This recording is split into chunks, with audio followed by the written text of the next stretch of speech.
नमस्कार दोस्तों, मैं ललित सोनी दृष्टि आईएएस की न्यूज और मैप इंडिया सीरीज में आपका स्वागत करता हूं। आज के इस एपिसोड में हम लोग कुछ ऐसी लोकेशंस के बारे में बात करेंगे जो पिछले हफ्ते भारत में चर्चा में रही हैं।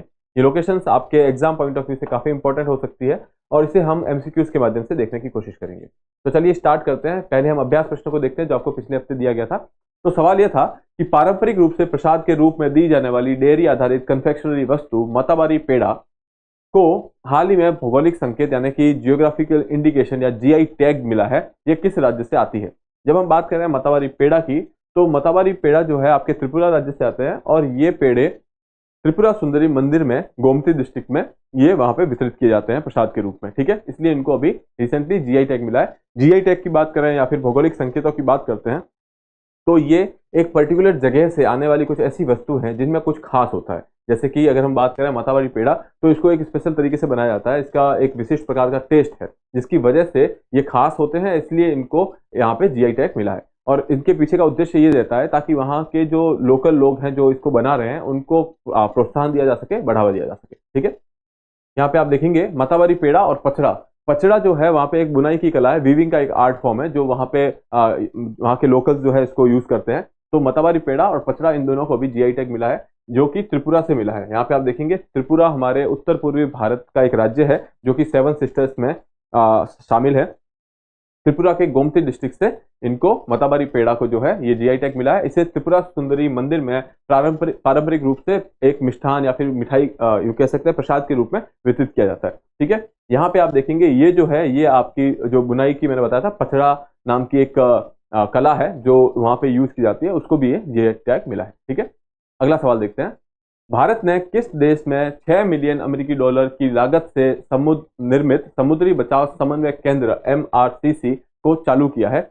बांग्लादेश, मालदीव, श्रीलंका या मॉरिशस? तो जब हम बात कर रहे हैं MRCC की या फिर समुद्री बचाव समन्वय केंद्र की, तो ये भी हाल ही में श्रीलंका में शुरू किया गया है। और अब आपको पता होगा कि मोदी गवर्नमेंट के तीसरे टर्म के स्टार्ट होने के बाद में जो हमारे एक्सटर्नल अफेयर्स मिनिस्टर हैं उनकी पहली विजिट जो थी वो श्रीलंका में है। इससे हम ये कह सकते हैं कि हम लोग जो हमारी जो नेबरहुड फर्स्ट की पॉलिसी है उस पर अभी भी अडिग है। ठीक है, और वहां पे इन्होंने ये केंद्र स्टार्ट किया है, समुद्री बचाव समन्वय केंद्र श्रीलंका में। यहाँ पे आप देखेंगे Jaishankar unveils maritime rescue coordination centre MRCC in Sri Lanka. ठीक है, श्रीलंका की अगर बात करें तो आपको पता होगा एक आइलैंड नेशन है जो कि भारत के सदर्न पार्ट में है। यहाँ पे देखेंगे जब हम लोग भारत के और भी नेबरिंग कंट्रीज या पड़ोसी देशों की बात करें तो पाकिस्तान, अफगानिस्तान, नेपाल, भूटान, बांग्लादेश है और यहाँ पे मालदीव भी काफी इंपॉर्टेंट हो जाता है। ठीक है, तो ये सारी चीजें हमने यहाँ पे डिस्कस की। आगे देखते हैं अगला सवाल। निम्नलिखित कथनों पर विचार कीजिए।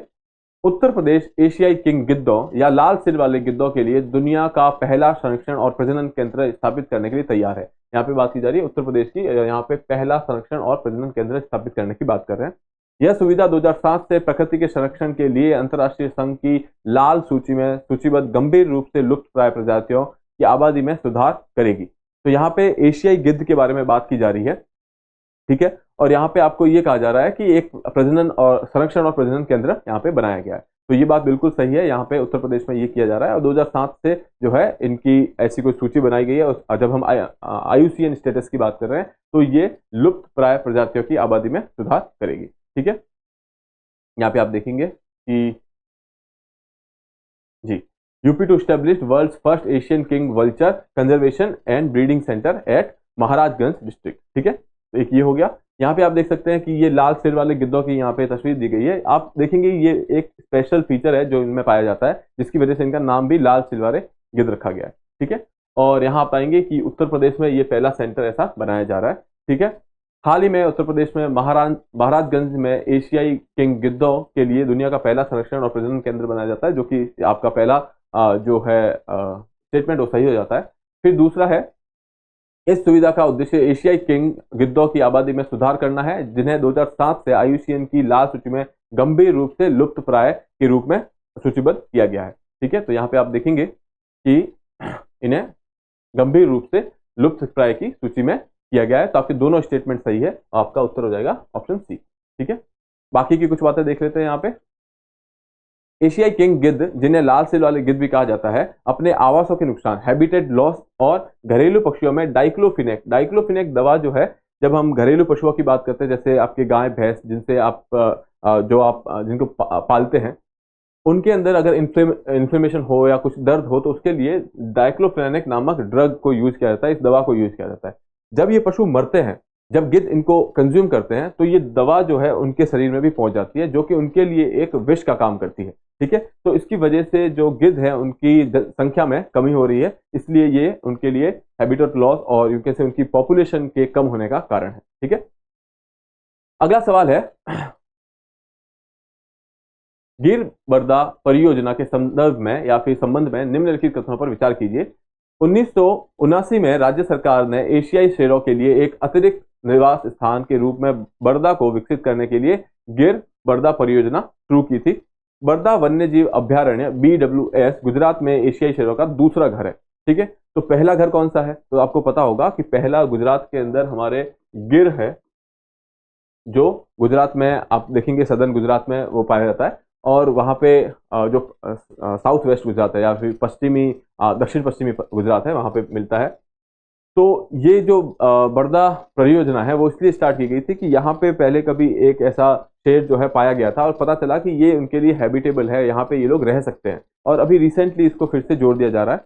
और बर्दा वन्य जीव अभ्यारण्य जो है गुजरात में एशियाई शेरों का दूसरा घर है। पहला बता चुका हूँ गिर है, और ये दूसरा है। ठीक है, तो ये दोनों ही स्टेटमेंट आपके सही है, ऑप्शन सी आपका यहाँ पे उत्तर होगा। इसके अलावा आपको पता होगा कि अभी अफ्रीकी चीता भारत में लाए गए थे, और वो सबसे पहले जो है पूनो के अंदर उनको ला करके रखा गया था। अभी रिसेंटली बात हो रही है कि हम लोग फिर से ऐसे कुछ चीताओं को भारत में लाएंगे, और उनके लिए एक दूसरा स्थान तय किया गया है, जिन्हें चीताओं का दूसरा घर कहा जा रहा है। तो ये स्थान भी MP में है, क्योंकि कूनो भी MP में था। तो आप मुझे कमेंट सेक्शन में ये बताइए कि वो दूसरा स्थान कौन सा है, क्योंकि हमने उसको हमारे इस न्यूज ऑन मैप में पहले कवर किया है। ठीक है, आइए बात कर लेते हैं। यहाँ पे आप देखेंगे कि ये आपकी गिर नेशनल पार्क है, जो आप कहें कि यहाँ पे गुजरात के साउथ में यहाँ पे मिलेगी आपको गिर नेशनल पार्क और वाइल्ड लाइफ सेंचुरी। और इसी से थोड़ा दूर इस तरफ उत्तर दक्षिण पश्चिम में बर्दा वाइल्ड लाइफ सेंचुरी है। ठीक है, तो आप इसको भी देख सकते हैं, ये दोनों आपके लिए इंपॉर्टेंट होगा। इसके अलावा यहाँ पे देखेंगे वाइल्ड एस सेंचुरी है, कच्छ बस्टर सेंचुरी है, इधर Kutch desert wildlife sanctuary है। तो ये सारे जो कुछ ऐसे प्रोटेक्टेड एरिया है जो आपके लिए इंपॉर्टेंट हो सकते हैं। ठीक है, वापस आ जाते हैं सवाल पे। तो ये पहला स्टेटमेंट भी सही है, दूसरा भी सही है, 1 और 2 आपका दोनों यहाँ पे उत्तर होगा।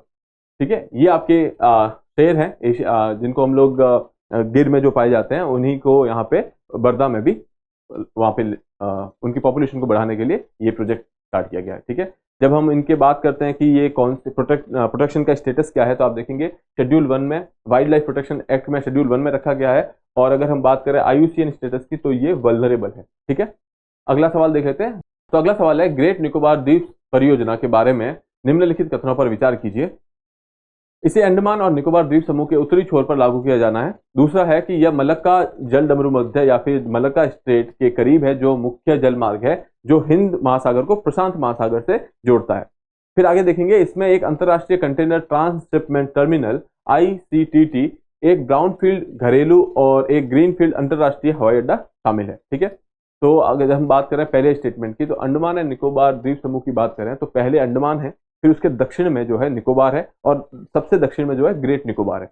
और यहाँ पे ये बोल रहे हैं उत्तरी छोर पर लागू किया जाना है, तो ये स्टेटमेंट तो गलत हो गया। ठीक है, दूसरा है मलक्का स्ट्रेट के करीब है, जो मुख्य जलमार्ग है और हिंद महासागर को प्रशांत महासागर से जोड़ता है। आइए देख लेते हैं।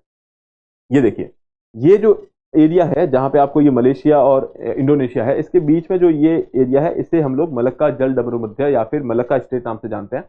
चाइना का काफी सारा व्यापार जो है इस जलमार्ग से होता है। ठीक है, तो ये काफी इंपॉर्टेंट है, स्ट्रेटेजिकली भी इंपॉर्टेंट हो जाता है। ठीक है, सामरिक दृष्टि से भी काफी इंपॉर्टेंट हो जाता है। और इसी के पास में यहाँ पे है ग्रेट निकोबार।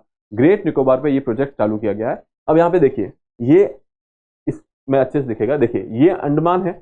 ठीक है, तो अंडमान के कुछ हिस्से हैं, जैसे कि नॉर्थ अंडमान है, फिर मिडिल अंडमान है, लोअर अंडमान है, और फिर लिटिल अंडमान है। ठीक है, इसके अलावा यहाँ पे ये निकोबार समूह है, और निकोबार के सबसे दक्षिण का जो आइलैंड है उसका नाम है ग्रेट निकोबार, और यहाँ पे ये प्रोजेक्ट किया जा रहा है। तो ये दक्षिणी छोर पर है, ना कि उत्तरी छोर पर। ठीक है, तो एक ये चीज हो गई। ठीक है, यह मलक्का जल डमरू मध्य के करीब है, जो मुख्य जलमार्ग है और जो हिंद महासागर को प्रशांत महासागर से जोड़ता है। ये भी देख लीजिए, ये हमारा हिंद महासागर है और इस तरफ प्रशांत महासागर है, और ये इसको यहाँ पे जोड़ रहा है। ठीक है, ये बात भी हमारी सही हो जाती है।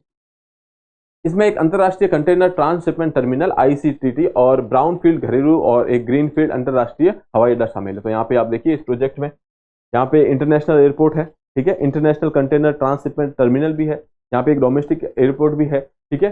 फिर यहाँ देखेंगे एक टाउनशिप भी इसके अंदर बनाई जा रही है, टाउनशिप एंड एरिया डेवलपमेंट, तो वो भी यहाँ पे किया जा रहा है। तो ग्रेट निकोबार में यहाँ पे ये सारी चीजें की जा रही है। तो हमारा जो स्टेटमेंट था वो यहाँ पे सही हो जाता है। तो आपके उत्तर हो जाएंगे 2 और 3, केवल 2 और 3, ऑप्शन सी आपका सही जवाब होगा, ठीक है। अगला सवाल देखते हैं।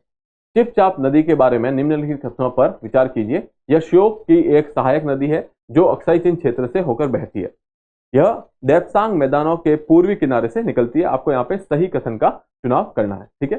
यहाँ देखिए ये जो नदी आपको यहाँ दिख रही है, ये आपकी चिपचाप नदी है, ठीक है। ये इसका ओरिजिन यहाँ पे हो रहा है। तो आप देखेंगे ये जो एरिया दौलत बेग ओल्डी, ठीक है, दौलत बेग ओल्डी जो है वो देप्सांग में है, ठीक है। तो ये एरिया आपका देप्सांग का हो गया। अब देप्सांग के पूर्व में है ये, तो इसका ओरिजिन जो है देप्सांग के पूर्व में है, और फिर ये नीचे जाकर के दक्षिण में कहीं श्योक रिवर, ये जो नदी है आपकी, ये श्योक नदी है, ये श्योक नदी में जाके मिल जाती है। तो ये श्योक की एक सहायक नदी है। श्योक जो है वो आपको पता होगा कि सिंधु नदी की सहायक नदी है, ठीक है। तो ये आप ध्यान रखेंगे कि चिपचाप नदी जो है वो श्योक की सहायक नदी है और श्योक जो है वो सिंधु की सहायक नदी है, ठीक है। और ये आपके देप्सांग प्लेन्स के अंदर ओरिजिनेट होती है, उसके उत्तरी हिस्से में ओरिजिनेट होती है, ठीक है। तो श्योक नदी एक सहायक नदी है जो कि अक्साई चिन क्षेत्र से होकर बहती है, ये बात बिल्कुल ठीक है। फिर दूसरा है देप्सांग मैदानों के पूर्वी किनारे से निकलती है, ये भी बात सही है। आपका सी इसका यहाँ पे उत्तर होगा, ठीक है। आगे बढ़ते हैं। तीस्ता नदी के बारे में निम्नलिखित कथनों पर विचार कीजिए। यह बांग्लादेश में प्रवेश करने से पहले नेपाल, सिक्किम, पश्चिम बंगाल से होकर गुजरती है। यह ब्रह्मपुत्र की दाहिनी तटवर्ती सहायक नदी है। भारत और बांग्लादेश के बीच तीस्ता एक जल बंटवारे को लेकर के जो विवाद यहाँ पे चालू है, ठीक है। यहाँ पे आपको सही कथनों का चुनाव करना है। अब देखिए पहला देखते हैं, बांग्लादेश में प्रवेश करने से पहले नेपाल, सिक्किम और पश्चिम बंगाल से होकर बहती है। तीस्ता की बात करें तो 2 ग्लेशियर है, एक का नाम है हेमू ग्लेशियर, दूसरे का नाम है खांगशे ग्लेशियर।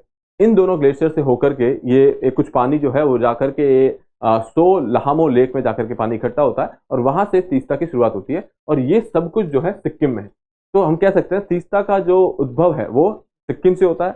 तो नेपाल की यहाँ पे कोई भूमिका है नहीं, ठीक है। तो ये पहला स्टेटमेंट आपका गलत हो जाता है। सिक्किम से ये स्टार्ट होती है, फिर ये पश्चिम बंगाल में जाती है, पश्चिम बंगाल से ये बांग्लादेश में जाती है, ठीक है।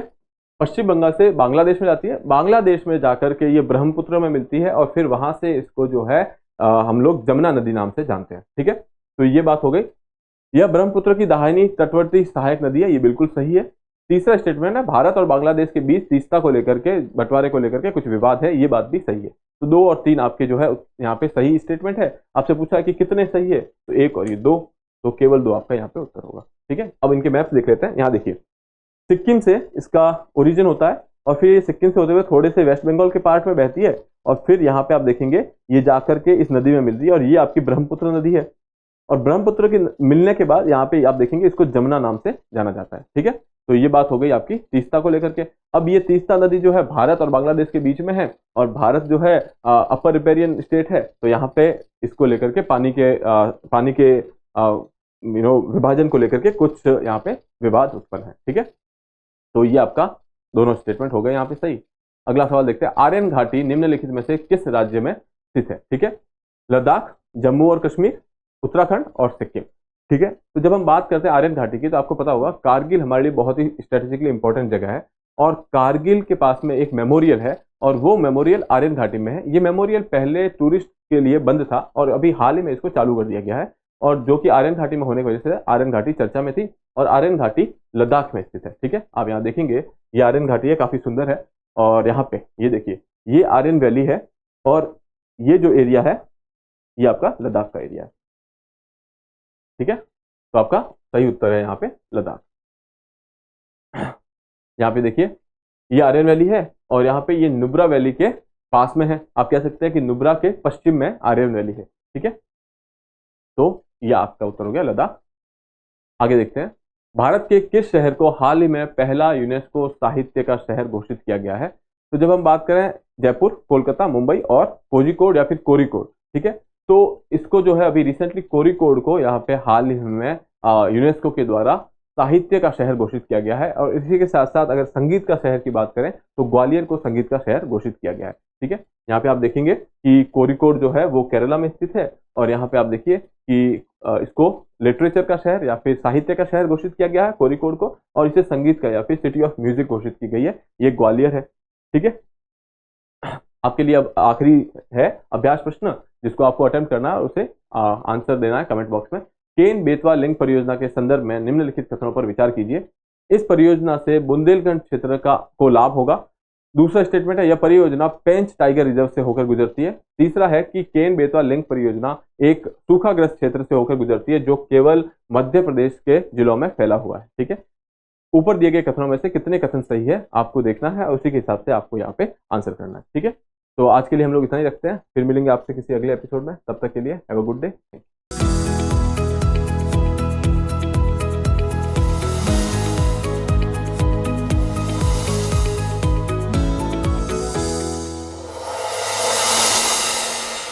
डियर व्यूअर्स, अपने एग्जाम की तैयारी को और बेहतर करने के लिए हमारे चैनल को लाइक, शेयर और सब्सक्राइब करना न भूलें।